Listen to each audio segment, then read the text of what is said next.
Hi, I'm Dr. Boyce Watkins from yourblackworld.com, and I always like to try to see what I can do to bring people to you that I think have something to offer you that it would be beneficial for you to know about. As you know, we're all about the community here at Your Black World and all about us. And the latest person that I want to bring to your attention so you can get a chance to support this brother and his projects and everything is Al Thompson. Al Thompson is the creator of a new web series called Lennox Avenue, which you can check out at the website Lennox Avenue or LennoxAveSeries.com, LennoxAveSeries.com. And so I brought Al in so he could talk about the series and also talk about some of the issues that are brought up in the series, as well as his experience as an African American filmmaker. How you doing today, brother? I'm good. Thank you for having me. This is really awesome. Oh, the pleasure's all mine, my friend. Absolutely. We were talking about how hot it is. You're in New York, I'm in Chicago, and we're both baking like pieces of chicken. So, oh yeah. So, hey man, so, tell me about this web series and what's it all about? When I watch the series Lennox Ave, what am I going to get? Oh man, you're gonna get stuff that's not on TV and not in movies that should be. For me, Lennox Avenue is a series that basically revolves around three guys living in Harlem, but the new Harlem, and they're all in three different stages of their relationships. So it's almost the vibe of almost what we're missing. That kind of like Best Man meets Boomerang, kind of aspect where you don't really get to see young brothers kind of doing their thing, but it's not the typical situation that we usually see. A lot of times in, TV and film, men are kind of being depicted in the capacity of being made fun of. We're always cheaters. We're always doing this same kind of thing and don't want to do this and don't want to get married and don't want to, so Lennox is kind of the total opposite, and it really represents the side of us that we don't get to see a lot of times. Well, I think that's really important because just today I was writing an article about some of the issues that couples face, in relationships, but namely talking about the issue of STDs and really, talking about what's going on as far as the sex lives of people in our community. And one of the things I had to confront was the criticism that, by critiquing other brothers, I'm playing into these stereotypes. And so while at the same time I want to be honest, I didn't want to get into this imagery that we all have, that black men, that somehow we don't want responsibility, that we sort of, do things that are self-destructive to ourselves and other people. And it's interesting that you even talk about that because another ongoing theme this morning was I was writing about the Olympian Gabby Douglas, and everybody talked about Gabby, everybody talked about her mother, and everybody just assumed her father just didn't exist. So I took it upon myself to make sure that people know, look, her daddy does exist. Her daddy was there cheering her on. Her daddy does love her and support her, and she loves him too. So I think that's an important message. So as a black filmmaker, well, you're a filmmaker first and foremost, and a good one, but you also happen to be African American, and I'm glad that that's an important part of your identity. What's that been like for you? What is your experience and background, as a filmmaker, and how would you describe yourself, as a person of the industry? For me, my background kind of begins as an actor. So I've been acting for probably about 12 years. And, I've been one of the fortunate few to be able to do it full time.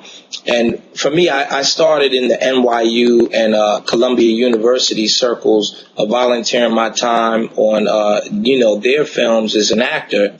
And from that point, a few of those films started to get into Sundance. So it was a very unique opportunity for me, to have these films screen in Sundance.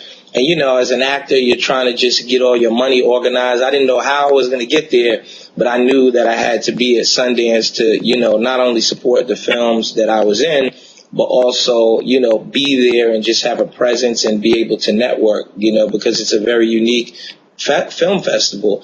So after that, immediately I was cast in a couple of really good films. I did The Royal Tenenbaums with Danny Glover and Gwyneth Paltrow. And then right after that, I did another movie called A Walk to Remember with Mandy Moore. And it was the first Nicholas Sparks novel that was created into a movie. So I had a great, path in that sense. But one of the things for me is just an artist, there weren't really the roles or really the opportunities to kind of do different things and things that I was kind of interested in doing. And the same with, other actor friends. We have these conversations. So probably about 2009, 2007, 2008, that's when I started to make the transition into filmmaking and trying to more so not only create opportunities for myself, but create opportunities for other artists of color that didn't get opportunities or never even got scripts that had roles that were something interesting and not the same typical thing to be a part of. Oh, wow. Well, that's really interesting. So you are a seasoned actor primarily in the city of New York, which I know is so competitive, and yet so fruitful in the sense that there's so much great talent there. And usually those who are able to, as you mentioned, to do this full time have to be good to do it. I know a few people there that they grind so hard and are so good. And it's just an amazing field of talent there. So I'm really curious, when you made that transition from playing roles in the films of others to making films of your own, and I know you hit this a little bit, but I'm curious, what drove you to make that transition, and how difficult was it? For me, it wasn't really tremendously difficult, and the main reason why, because when I would work on these other films, whether big studio films or independent, I was not the typical actor to stay on my trailer all day and just kind of sit there or just hang around the food table all day, just getting it in on some donuts or whatever the case is. I would, try to stay on set and really talk and converse with people and crew, whether it's the sound guy, whether it's the assistant camera department, and really try to learn and being part of what was actually going on. When are you going to get opportunities to watch, a Wes Anderson direct? When are you going to get opportunities to watch, Joel Schumacher direct? So for me, it was that, and it was also connecting with people, but also maintaining those relationships over time. So when I wanted to do it, it wasn't really a difficult thing for me to call a seasoned producer and say, hey, how does producing work? How does this aspect important to this film, and also whether it's art department, sound department, I kept in touch with a lot of people as well as actors. So that transition for me wasn't as difficult, because people already knew the work that I had put into it and already knew that I was genuinely interested in the craft of filmmaking. And then I think for me, the biggest thing with doing it, it was just like, any artist, you get to a point where, you have to shift gears and you have to kind of guide yourself at doing something different, or just strengthening yourself as a person in the arts, but in the business capacity, which a lot of artists don't do. A lot of artists, they get roles and get parts and think that, this waterfall is going to keep flowing at a certain point, but, we can't control the economics of arts and film and what people want to see and what people are really into now, and what is the thing at this point, whether it's teen movie, whether it's horror.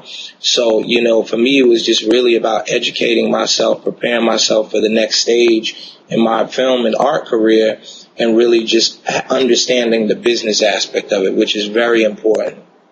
Wow. Well, I love it, man. I love it. One of my kids just finished studying the arts at Columbia, and so I know how high quality that background is that you described, being in the Columbia NYU space. I also know how expensive it was. It cost me an arm and a leg, man. But anyway, man, I truly appreciate your time, and I'm going to continue to tell people about your series and support it in whatever way I can, because I think it's remarkable.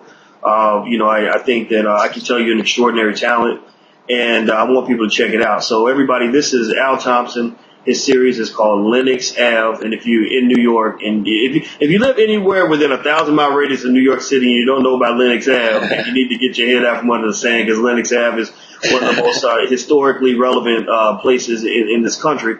Also, his website is LennoxAveSeries.com, LennoxAveSeries.com. His Twitter handle is twitter.com/Al Thompson Inc. That's Al Thompson Inc. And you can see his name spelled right above his head. So I want to say thank you very much, brother. I really appreciate your time. Thank you. This was great. Awesome. I really appreciate you taking the time out. Oh, yeah. The pleasure's all mine, man. And thank you all for checking us out at yourblackworld.com. And until we meet again, please stay strong, be blessed, and be educated. We are gone. Peace. Yeah.